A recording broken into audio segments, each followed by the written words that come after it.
युग पुरुष बाबा साहेब डॉक्टर भीमराव अंबेडकर। इतिहास गवाह है कि महान लोग जन्म लेते हैं, लेकिन युग पुरुष सदियों में एक बार आते हैं।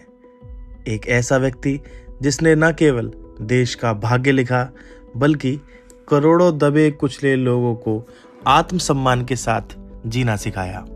ये कहानी है उस बालक की जिसे स्कूल की कक्षा के बाहर बैठकर पढ़ना पड़ा, लेकिन जिसने आगे चलकर दुनिया की सबसे बड़ी लोकतांत्रिक किताब भारत का संविधान लिखी। 14 अप्रैल 1891 मध्य प्रदेश का महू रामजी मालोजी सकपाल और भीमाबाई के घर 14वीं संतान का जन्म हुआ।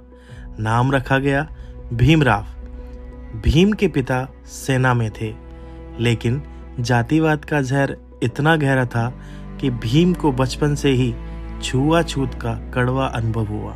स्कूल में उन्हें फर्श पर बैठने की अनुमति नहीं थी और प्यास लगने पर चपरासी ऊपर से ही पानी डालता था।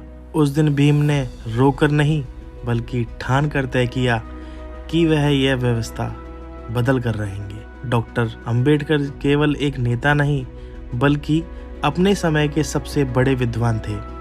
बड़ौदा के महाराजा सयाजीराव गायकवाड़ की मदद से वे अमेरिका और इंग्लैंड गए। उन्होंने अर्थशास्त्र में 2 PhD की। वे 9 भाषाओं के ज्ञाता थे और उनकी निजी लाइब्रेरी राजगृह में 50,000 से अधिक पुस्तकें थी। वे अक्सर कहते थे, शिक्षा वह शेरनी का दूध है, जो पिएगा वो दहाड़ेगा। 1927 का महाड़ सत्याग्रह। चवदार तालाब का वह पानी जो सबके लिए था पर अछूतों के लिए वर्जित था। बाबा साहेब ने वहां जाकर पानी पिया और सदियों पुरानी बेड़ियों को तोड़ दिया।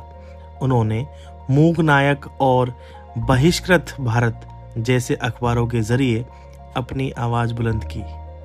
उनका नारा स्पष्ट था, शिक्षित बनो, संगठित रहो और संघर्ष करो। 1947 में भारत आजाद हुआ, लेकिन असली आजादी तब मिली जब 26 जनवरी 1950 को संविधान लागू हुआ।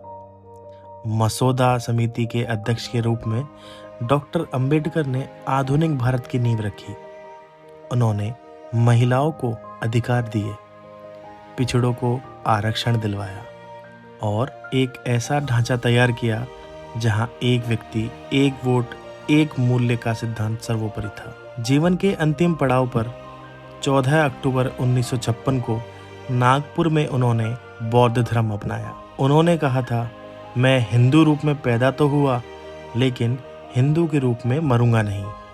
6 दिसंबर 1956 को यह महामानव महापरिनिर्वाण को प्राप्त हुआ, लेकिन उनके विचार आज भी हर उस व्यक्ति के दिल में धड़कते हैं जो समानता की लड़ाई लड़ रहा है। डॉक्टर भीमराव अंबेडकर का नाम सिर्फ एक व्यक्ति का नाम नहीं है, वह एक विचारधारा है, न्याय की, समता की और बंधुत्व की।